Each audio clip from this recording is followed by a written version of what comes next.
Bonjour à toutes et à tous et bienvenue sur cette nouvelle vidéo de la chaîne T10Vape. Aujourd'hui, après avoir fait le tour sur les quelques informations infondées que vous pouvez trouver sur la cigarette électronique, j'ai décidé du coup de me concentrer sur les idées reçues sur la nicotine. La nicotine rend dépendant. Alors ça, c'est vrai. La nicotine est une substance psychoactive, donc qui agit sur le cerveau, et qui a un effet stimulant. Elle favorise notamment la libération de dopamine, une propriété qu'ont tous en commun les produits qui peuvent déclencher une dépendance. Si pendant longtemps on a accusé la nicotine d'être le seul produit qui rendait dépendant à la cigarette, il y a une étude qui tend à démontrer que ce n'est pas forcément le cas. 5 docteurs de l'université Pierre et Marie Curie ont réussi à prouver que la nicotine n'induisait pas les mêmes effets que d'autres drogues, notamment la cocaïne, la morphine ou même l'alcool. Par contre, ils ont réussi à prouver son effet très actif en l'associant à d'autres substances contenues dans la fumée de cigarette. Donc cette étude prouve bien que la nicotine a des effets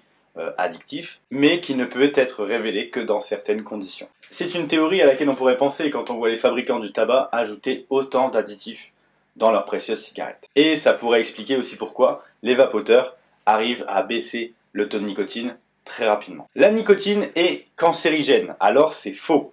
C'est faux, comme vous l'avez vu sur la première vidéo sur le sujet, la nicotine n'est pas du tout cancérigène. La nicotine n'est pas responsable des cancers induits par le tabagisme. C'est les substances contenues dans la cigarette, telles que le goudron ou le monoxyde de carbone, qui favorisent le développement de ces cancers. C'est pour ça d'ailleurs que la cigarette électronique est reconnue comme étant un outil de réduction de risque, puisque du coup les vapoteurs peuvent satisfaire leurs besoins en nicotine sans avoir besoin de consommer du monoxyde de carbone et les 4000 autres substances cancérigènes contenues dans une cigarette. On peut faire une overdose à la nicotine. Alors c'est totalement faux. Pendant longtemps, la communauté scientifique avait estimé à 50 mg la dose létale de nicotine.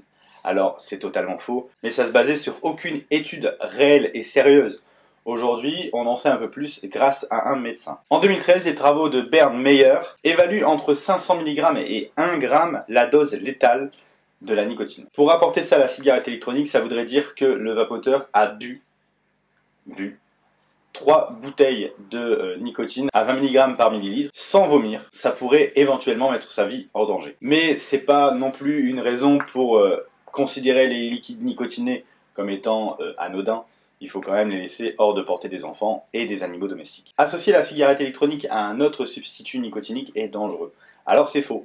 C'est faux tout simplement parce que c'est même recommandé pour certains gros fumeurs d'associer les deux pour avoir la dose de nicotine nécessaire. Au niveau justement du dosage de nicotine, vous allez très vite le ressentir si vous êtes en surdose de nicotine, de par les vomissements et les maux de tête. Donc là, il vous suffira tout simplement de lever le pied sur la cigarette électronique et du coup, vous n'aurez pas ce problème de surdosage avec les autres substituts nicotiniques. Plus vite on diminue la nicotine, mieux c'est. Alors c'est faux. Il faut savoir que l'objectif final est d'arrêter de fumer. Si vous diminuez trop rapidement la nicotine, vous avez des chances de repartir sur la cigarette classique. Il faut simplement écouter votre corps. Si vous avez encore besoin de nicotine, ne diminuez pas votre nicotine. Si vous en ressentez l'envie et le besoin, diminuez votre taux en nicotine et vous adaptez en fonction de ce que vous ressentez à ce moment-là. Voilà, c'était 5 idées reçues sur la nicotine. J'espère que cette vidéo vous aura plu.